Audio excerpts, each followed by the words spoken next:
Hey everyone, welcome back to Pine Hollow Auto Diagnostics. We're at a local shop looking at a 2020 Honda Odyssey. Customer complaint was airbag light. They took it to the dealer first, and the dealer said, hey, you have wiring damage back here.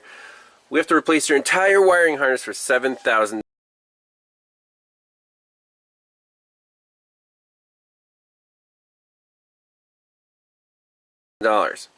So they brought it to this shop, and the shop did a fine wiring repair right here. There's some rodent damage to this sensor in the back. This is the left third impact sensor, but the code didn't clear.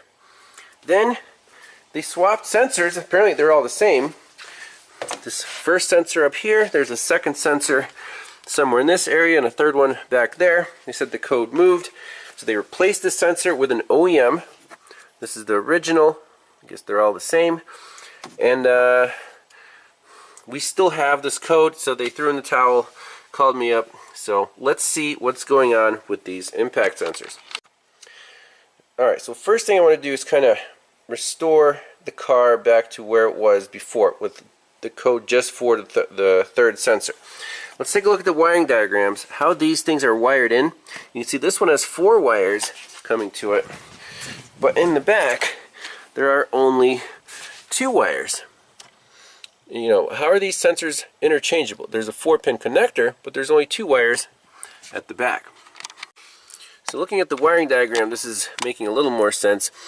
These are daisy chained sensors, kind of similar to parking aid sensors, where this is the airbag module. We're worried about the left side sensors.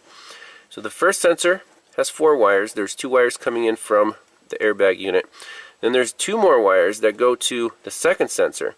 Then there's 2 more wires that go to the third sensor, and that's it. That's the end of the road. So it was setting a code for this one because these 2 wires were chewed off. These wires were repaired. It still set a code for this one. Then they swapped this sensor and this sensor. They set a code for this one. They're like, okay, the code follows the sensor. Let's replace it.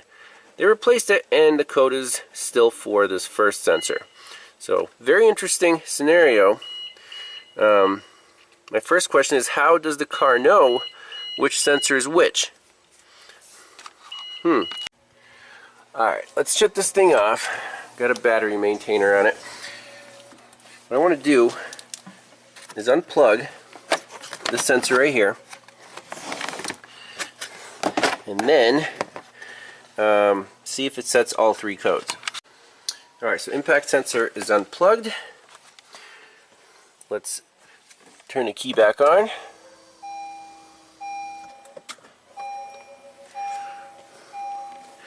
Jump into airbags.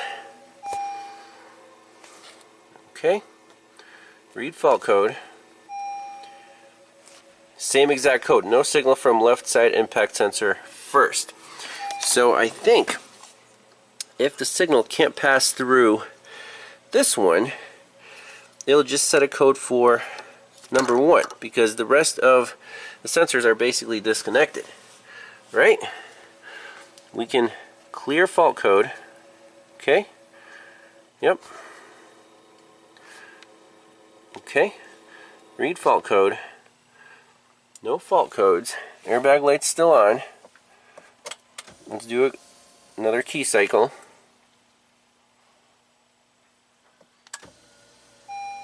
I hate this automatic easy access garbage. The seat keeps moving back and forth. Okay, read fault code. Same exact code, because this sensor is now unplugged. Let me reinstall the original sensor, see what happens. Alright, so these sensors, here's a brand new one. Identical part number to the original. I marked this one original number 1. So let's plug this one in, reinstall it with the bolt. It's very important to install it first and then turn the key on, because if you're bouncing this thing around, the car could think you're in an impact and actually blow the airbags. Alright, so original sensor reinstalled, key on. Clear fault code.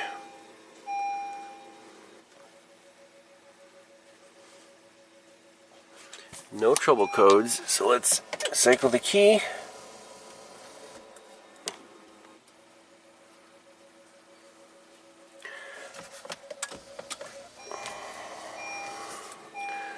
Read fault code. Same exact code with the original sensor. Now let's go in the back and unplug number 3 and see what happens.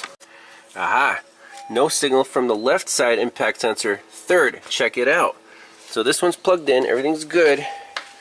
Come all the way to here, and this one's unplugged.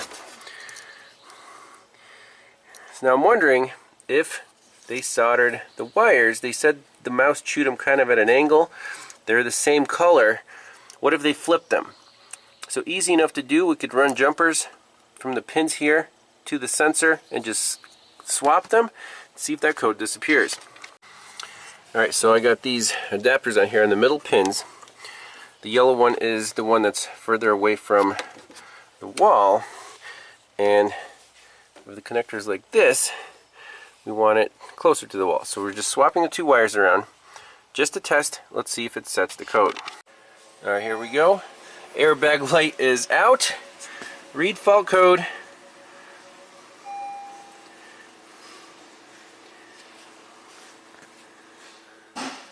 I think we're fixed.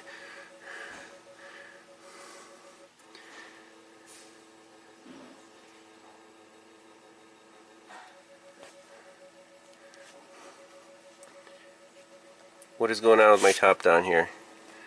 It's been glitching on Hondas. Let me reload it. Okay, so it does say current code from the 3rd sensor, but the airbag light isn't on. So I'm going to clear this out. Okay. Okay, read fault code. No codes. Let's back out. Shut the key off, and I'm actually going to start the van, and it'll do a self-check again.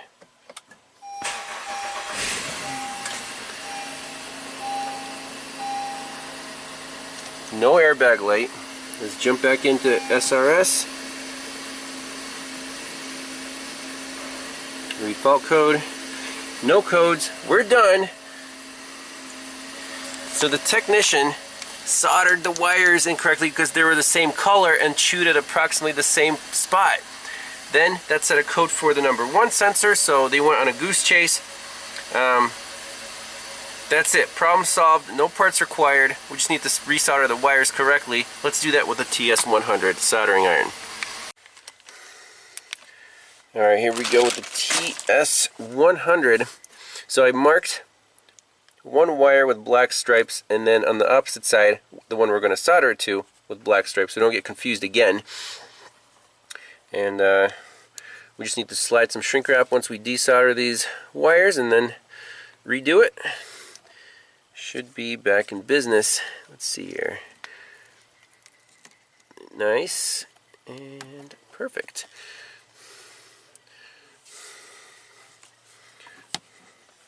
So now that we have these, we'll slide some shrink wrap over connections.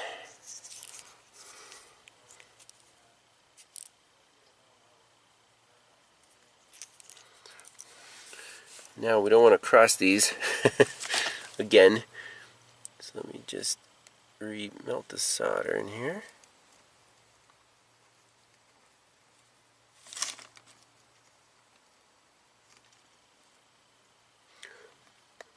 That's the beauty about solder connections. You can easily redo them. Unlike a crimp, you would have to cut off part of the wire.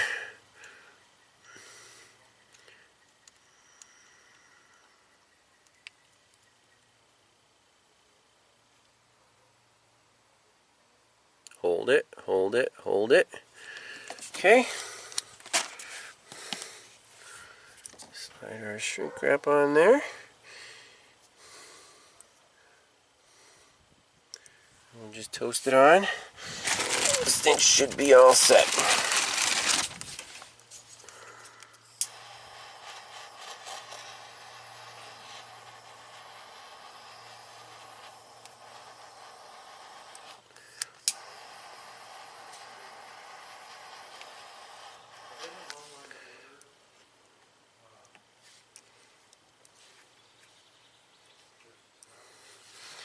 Alright, let's plug her in.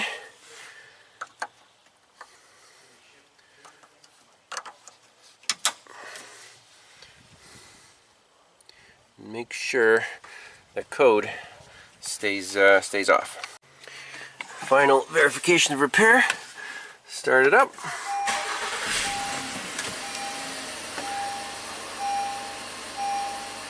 No airbag light, beautiful.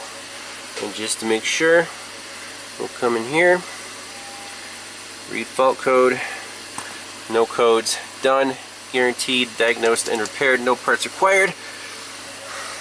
Sweet! Thanks all for watching, and we'll see you on the next one. Bye-bye.